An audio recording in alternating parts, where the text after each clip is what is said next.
buhay na karanasan niya. At ako nga po ay isang magulang. Kung ikaw ay isang magulang, nakikita mo ang ganyang mga kabataan na nakikita na nila yung, nakikilala na nila yung mali at mabuti o masama at mabuti sa mundong ito.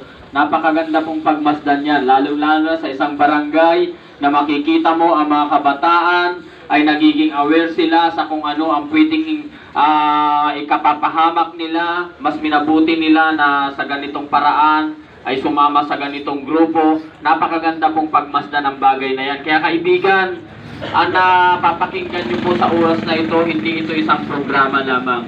Hindi ito isang activity lamang ng isang church upang mangingganyo kami, kundi ipinatutuhanan po namin sa inyo na may kakaibang pwedeng gawin ang Diyos sa buhay ng tao kapag tayo po ay nagpasya ng tama sa harapan ng ating Panginoon. So marami po ito, halos 10 kabataan po itong aming kasama ngayon. Actually, ang iba marahil kakilala pa po ng mga taga rito dahil dito lang naman po sa Rosario, iba mga estudyante po yan. So minabuti po nila ng araw ng Sabado, sumama sa ganito, ibahagi ang salita ng Diyos, patutuhanan kung ano ang ginawa ng Diyos sa kanilang mga buhay. Kaya kami po'y naniniwala na kung paano ang amin pong ginagawang ito ay nakakainganyo kami ng mga ganitong kabataan na dalhin sila sa kalooban ng ating Panginoon. Mas maganda po sigurong pagmasdan kung tayo mismo mga magulang na mismo tayo ang mayroong kapamahalaan, may authority tayo sa ating mga anak. Mas maganda po siguro na simulan natin ito sa ating pamilya mismo. Lalong-lalo na kapag ikaw ay ama ng tahanan, napakaganda pong pagmasdan na ang iyong mga anak mismo ay nakikita po na dinadala mo sa kalooban ng Diyos. Dahil ako po'y naniniwala kapag ang mga bagay na yan ang ating pong ginagawa bilang mga magulang sa ating mga anak, hindi na po tayo mahihirapan pa na sila ay sabihin natin na disiplinahin. Hindi na tayo mahihirapan na sila ay pangaralan sa mga bagay na dapat nilang gawin, lalong-lalo na sa impluensya ng mga kabataan ngayon na halos sa media po ay napakalawak po niyan dahil nga po sila ay may relasyon sa ating Panginoon. Kaya napakahalaga po ang amin pong ginagawang ito. Huwag niyo po sana ito na ipagwalang bahala. Marahil sa inyo, tila karaniwan na lamang ito. Sinasabi niyo, kilala namin yung mga yan. Madalas na sila nangangaral dito. Pero magtaka po, hindi po ba kayo nagtataka? Bakit binabalik-balikan po namin ang lugar na aming pinangangaralan? Samantalang kung totoo, sinisipin namin, hindi na pwede dyan, nangaral na kami dyan. Dahil naniniwala po kami na sa paulit-ulit po namin na binabahagi ang kabutihan ng Diyos, isang araw mabubuksan ang iyong mga puso. Yan po ang amin pong hinahangad. Maging bukas lamang po tayo sa harapan ng ating Panginoon. Tanggapin natin ang katotohanan na kailangan po natin talaga sa buhay na ito ang ating Panginoon. Siya lamang ang pwedeng maging gabay sa mga tamang desisyon na ating pong gagawin. Kung sa ating sarili po, limitado po ang ating pong gagawing pagdisiplina sa ating mga anak.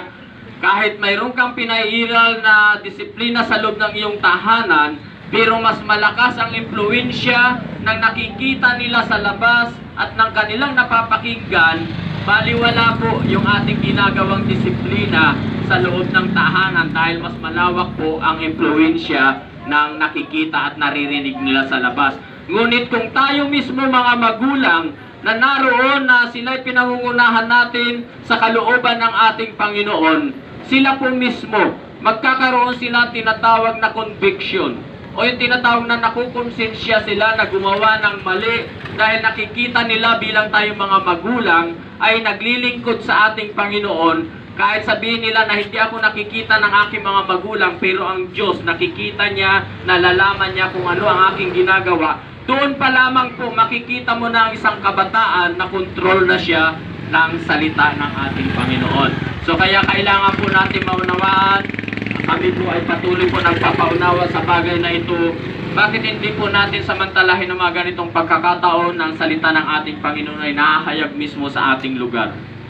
Ikaw na yan, kaibigan, nariyan ka ngayon, inaabot ka ng pampalakas tinig na ito. Bakit hindi po tayo magpasya sa ating buhay, hindi pa huli ang lahat. Marahil iniisip mo, hindi ko na kontrolado ang mga anak ko ngayon. Hiwalay na nga kami ng asawa ko, mga anak ko nga hindi na naglalagi sa bahay eh. Dahil kumbaga sa kwan, paggising pa lamang sa umaga, awayan dito, awayan doon, murahan dito, murahan doon. So kaibigan, marahil may kulang. Bakit hindi mo subukan na simulan ang bagay na ito sa harapan ng ating Panginoon? Nais ko po magbasa ng isang talata mula sa banal na kasulatan. Yaman din lang na salita ng Diyos ang amin pong ibinabahagi sa inyo. Ito po ay aming babase mismo sa Biblia. Sabi po ng Ecclesiastes o Aklat ng Mga Ngaral. Mayroon po niyan sa inyong mga Biblia kung mayroon kayo. Ecclesiastes chapter 12 verse 1. At pwede ko pong dugtungan yan, yung last verse naman po, yung 13 and 14. So, pero nais ko muna bigyan po ng pansin dito yung sa verse 1. Sabi po rito, at kung mayroon po kayong Biblia, mayroon po mismo doon na naka-highlight po doon, sabi rito, payo upang alalahanin ang Panginoon sa kabataan. So dito po sabi, alalahanin mo rin naman ang may lalang sa iyo sa sa kaarawan ng iyong kabataan bago dumating ang mga masasamang araw at ang mga taon ay lumapit pagkat iyong sasabihin wala akong kaluguran sa mga yaon. So mapapansin nyo po rito sabi, alalahanin mo ang Diyos sa panahon ng iyong kabataan. Bakit binibigyan po ng pansin ng ating Panginoon ang pagiging kabataan na maunawaan na kaagad nila ang salita ng ating Panginoon? Dahil ang isang kabataan, makikita mo po sa kanya yung napakalawak pa na mga pwede niyang magawa sa kanyang pagiging kabataan. Nasa kanya ang kalakasan, nasa kanya ang mga magagandang pangarap sa buhay na pwedeng mangyari. Dahil bata pa lamang siya, makikita mo na yung kanyang determinasyon sa kanyang paglaki. Makikita mo na siya ay matalino, malakas. Maraming bagay na pwedeng magawa ng isang kabataan kung ikukumpara po sa aking mga kaedaran na ngayon. So kaya binibigyan ng pansin ng ating Panginoon ang mga kabataan na alalahanin nila ang Diyos sa panahon ng kanilang kabataan. Kaya nakikita nyo po ngayon mga kabataan ng aming sinasama po, hindi po ito isang pagmamaniobra sa kanilang mga pagpapasya, kundi kung bakit po nila nakasanayan na sila'y sumasama sa ganito dahil ang kanilang mga magulang po ay inabot na ng salita ng ating Panginoon at nagpasya ang kanilang magulang na maglingkod sa Diyos. Kaya ang mga batang ito habang sila'y lumalaki, nakikita na nila yung kamay ng Diyos na alam nila na sila ay dadalhin sa tama at mabuting kaparaanan sa araw-araw na buhay. Kaya kaibigan, napakahalaga po na bilang tayo mga magulang katulad ng binanggit ko kanina, hindi pa huli ang lahat upang magpasya po tayo ng tama sa mga bagay na kung saan dapat natin na gabayan ang mga kabataan o ang ating mga anak.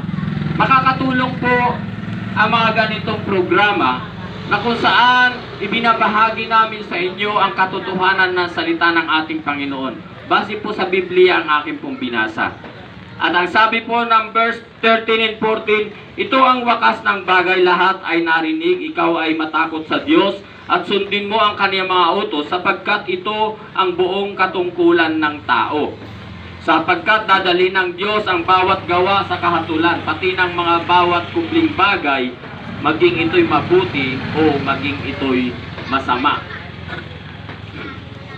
So kaya po kaibigan, ang mga bagay na ito kung ating pong maunawaan sa araw-araw nating buhay, ako po'y naniniwala na kailanman hindi papayagan o pahihintulutan ng Diyos ang mga bagay na kung saan ay pwedeng ikasira ng isang pamilya o ikasira ng buhay ng isang kabataan kapag naunawaan niya ang kalooban ng ating Panginoon sa murang edad niya pa lamang. Bakit ko po sinabi na hindi papayagan ng Diyos? Dahil may mga pagkakataon po talaga na dahil nga po sa kawalan ng relasyon ng tao sa Diyos, may mga problema na pwedeng dumating sa kanilang buhay na tila kung minsan ay nagiging dahilan na ito ng pagkawasak ng kanilang pamilya. Kaya kapag ang ama at ina ng tahanan ay nagkaroon na ng problema Sabihin na natin dahil sa mga bibigat na sitwasyon, nagkaroon sila ng problema, tila sa kanila napakadali na pagpasyahan. Nasabi nila maghiwalay na lamang tayo. Ang nakakaawa po doon yung mga bata, mga kabataan.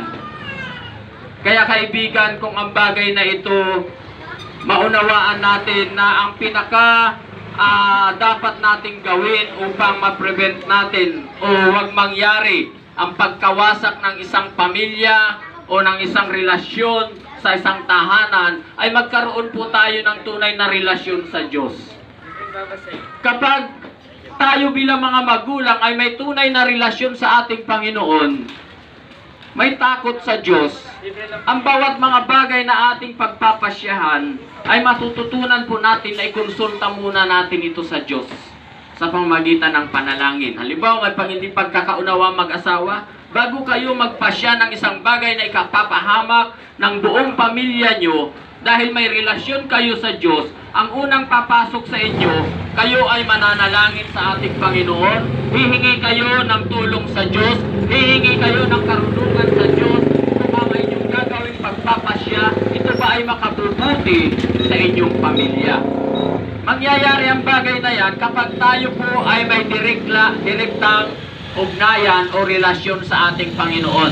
Dahil nga po yan, nakakalungkot. Dahil sa kawalan ng relasyon ng tao sa Diyos, kaya kung minsan nananangan na lamang tayo sa sarili po nating mga pagpapasya o sa sarili nating mga lakas o anumang ginagawa natin. Hindi natin kinukonsidera na may Diyos na pwedeng tumulong sa atin, may Diyos na pwedeng ang kanyang mga salita ay magpayo sa atin ng tama bago tayo magpasya ng ikawawasak ng ating pamilya.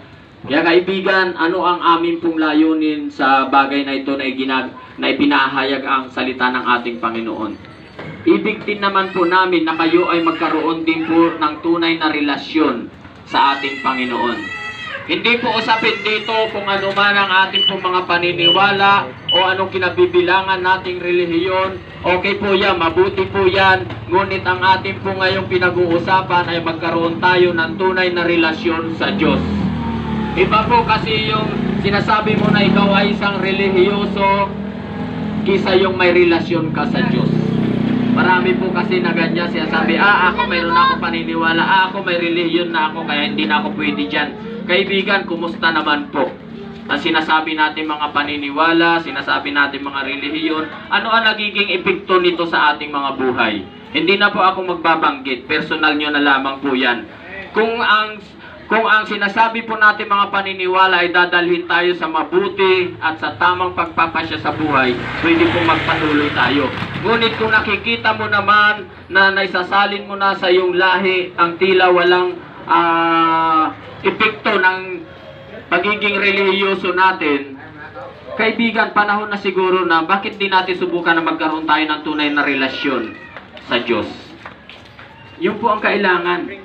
Hindi po namin kayo hihikayatin. Ang aming inaalok, magkaroon tayo ng tunay na relasyon sa Diyos. Mahalaga po yun. So kaya nais ko pong manalangin sa umagang ito, ikaw yung kaibigan, napapakinggan mo ang pampalakas tinig na ito. Nais kitang pangunahan sa isang panalangin. Panalangin ito upang tayo ay magkaroon ng direktang relasyon sa ating Panginoon. Ito po ay paghingi ng kapatawaran sa ating mga nagawang kasalanan. Dahil ako'y naniniwala, lahat naman po tayo ay nakagawa ng kasalanan. At kilalanin natin siya, tanggapin natin siya sa ating buhay bilang ating Panginoon at sariling tagapagligtas. Dahil kapag ang bagay na yan ay ginawa mo, doon po magsisimula na tayo magkakaroon ng relasyon sa ating Panginoon. So sabayan niyo po ako sa panalangin na ito at hindi na po ako magpapataas ng isang kamay. Ikaw yan kaibigan, naririnig mo na ito. Huwag ka mahiya kaibigan. Dahil ang Diyos po ang atin pong tatanggapin sa ating buhay. Hindi kung sino pa man o kung ano pa man. Dahil ang ating Panginoon po na may akda ng ating buhay, siya rin naman po ang ating tatanggapin sa oras na ito. Kaya wala tayong dapat ikahiya, huwag nating tatanggihan ng bagay na ito. So nais ko pong manalangin, banggitin nyo po ito hanggat maaari. Kayo mismo ang nananalangin sa harapan ng ating Panginoon. So sige po, sabayan nyo ako. Panginoong Diyos, marami pong salamat sa pagkakataong ito ng inyong mga salita ay aking napakinggan. Tunay nga po na sa oras na ito, nangangailangan ako ng inyong tulong. Kaya lumalapit po ako, nagpapakumbaba sa inyong harapan. Humihingi po ng kapatawaran sa aking mga nagawang kasalanan simula pa sa pagkabata hanggang sa oras na ito. Tinatanggap kita bilang aking Panginoon, Hari, tagapagligtas ng aking buhay. Sulat niyo po ang aking pangalan sa aklat ng buhay upang sa sandali na ang buhay ko ay bawiin niyo, ako'y nakatitiyak na ako'y makakasama sa inyong kaharian. Marami pong salamat sa kapatawaran, sa kaligtasan, sa buhay na walang hanggan. Ito pong aking panalangin sa makapangyarihang pangalan ni Jesus. Amen. Kaibigan, kung ikaw po ay sumabay, taimtim na nanalangin sa harapan ng ating Panginoon, hindi man po namin napakinggan, hindi man namin nakita, ngunit naging bukas ka sa harapan ng Diyos. Kinikilala po yan ng ating Panginoon. Nakikita kanya kaibigan sa oras na ito. Hindi ka nagkamali ng iyong pasya.